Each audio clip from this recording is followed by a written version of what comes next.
Hey everyone, we're the Toyota Scope team. I'm Emily, and these are my teammates Alex, Daniel, Max, and Erica. And we're excited to talk to you today about this project that we worked on in collaboration with Toyota Motor North America, exploring new directions in personal mobility. So, a lot of us know Toyota as a car company, but it is not just a car company anymore.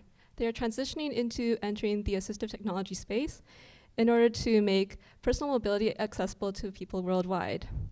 We are excited to have the opportunity to help them develop something innovative with our project for wheelchair users around the world. And 132 million people worldwide need a wheelchair. 4 million of these people alone live in the US. The number of wheelchair users around the world continues to increase each year at an increasing rate due to aging and other factors. Wheelchair users also spend a significant part of each day in their wheelchairs. A survey conducted by Toyota in 2018 found that 3/4 of users reported spending more than 8 hours per day in their wheelchairs. And given this context, our project goal was to design a system for power wheelchairs for use in indoor environments. In order to work towards this goal, we needed to start by talking to real people in order to learn what problems they have and how best we can help them. And so we did. We talked to quite a lot of people. We went to conferences, visited users in their homes and offices, and also sent out a survey in order to learn what values and needs our users have. We also conducted many ideation activities with these people in order to generate ideas for projects that might benefit them the most. We know that our users are not representative of every single wheelchair user in the world. However, the specific demographic that we worked with does represent a significant proportion of them. In general, we found that users are active in the communities, which made it easier for us to get into contact with them. They also use their wheelchairs frequently, which means that they're very experienced and they know a lot more about what problems they have with their devices.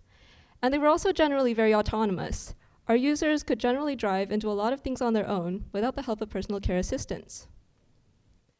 And we condensed our findings from these users into the hierarchy of values that you see on the screen.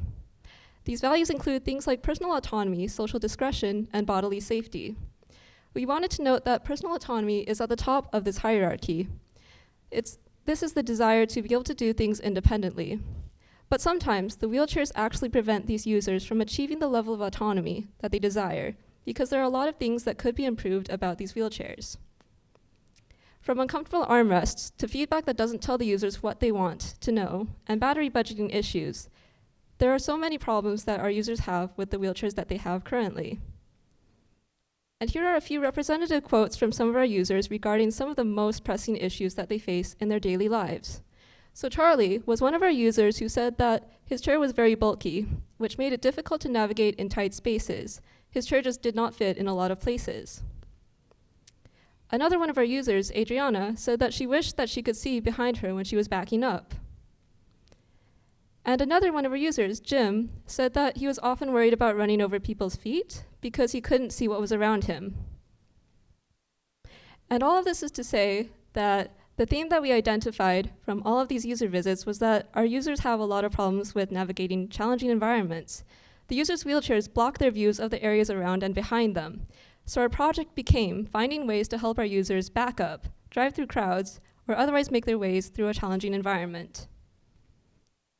One solution that we considered at the beginning of this project was a self-driving wheelchair.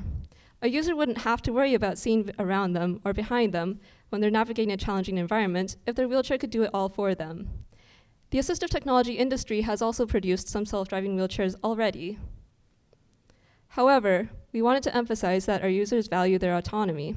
If there is something that they can do on their own, they often prefer to take the challenge on, instead of having someone or something else do it for them, regardless of how much longer it might take or how much more difficult it might be. As one pretty drastic example, Charlie, who we mentioned earlier, said that he would want to put his own socks on, even if it took him 40 minutes. And people from the Boston home said that they would want us not to take the thinking out of everything. And so we came to realize that a self-driving wheelchair might be useful to some people, but it's not the solution for our users. To further discourage the idea of self-driving wheelchairs, from all of our user interactions, we also learned that the best control technology is the person in the chair. In other words, if no algorithm could be a match for a person in terms of getting them from point A to point B, And for a lot of people, if the machine failed to do something even once, they would completely lose trust in the technology. However, given our problem space of trying to help users navigate challenging environments, we knew there had to be a way to help make some parts of driving easier without taking away our users' autonomy. And so our solution is a system that helps power wheelchair users navigate narrow spaces. We specifically designed the solution such that it doesn't take away from the autonomy of the users by doing anything for them. Instead, it simply helps them with driving in challenging environments. And so this is what users can currently see. Typically, they're able to see in front of them and far out to the sides of their chairs. But because they cannot turn around and because of their armrests blocking their view, our users generally can't see what is behind or to their sides. And this is how we help them see more. We have a patent pending for this project, which uses wide-angle cameras in order to help the users eliminate blind spots around their chairs, in combination with proximity sensors, which help to detect obstacles that the user might otherwise miss. And our final prototype is designed with a human-first approach in which we worked with users every step of the way to ensure that we satisfy our users' needs and address their values.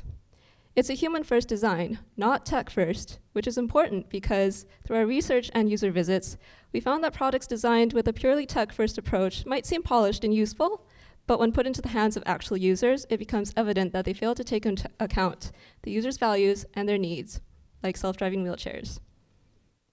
So to recap, our project addresses our users' needs. It doesn't detract from their autonomy, it only increases their environmental awareness. And our users really supported this project. We received really positive feedback from users like Adriana, who said, "I want this."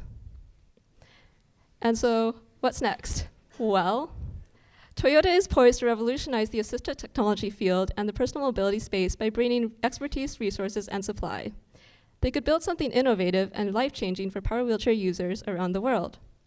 And more generally speaking, by building on the human-first design principles that we learn and demonstrate here at Olin, the next generation of assistive technology has the platform to build something really helpful. We would like to thank our liaisons, Riley and David, who came here all the way from Texas, for all of their help this semester. And we would also like to thank our faculty advisor, Sam. And we would like to thank our users, especially Adriana, who was able to make it here today. And we would also like to thank you all for listening. Thanks.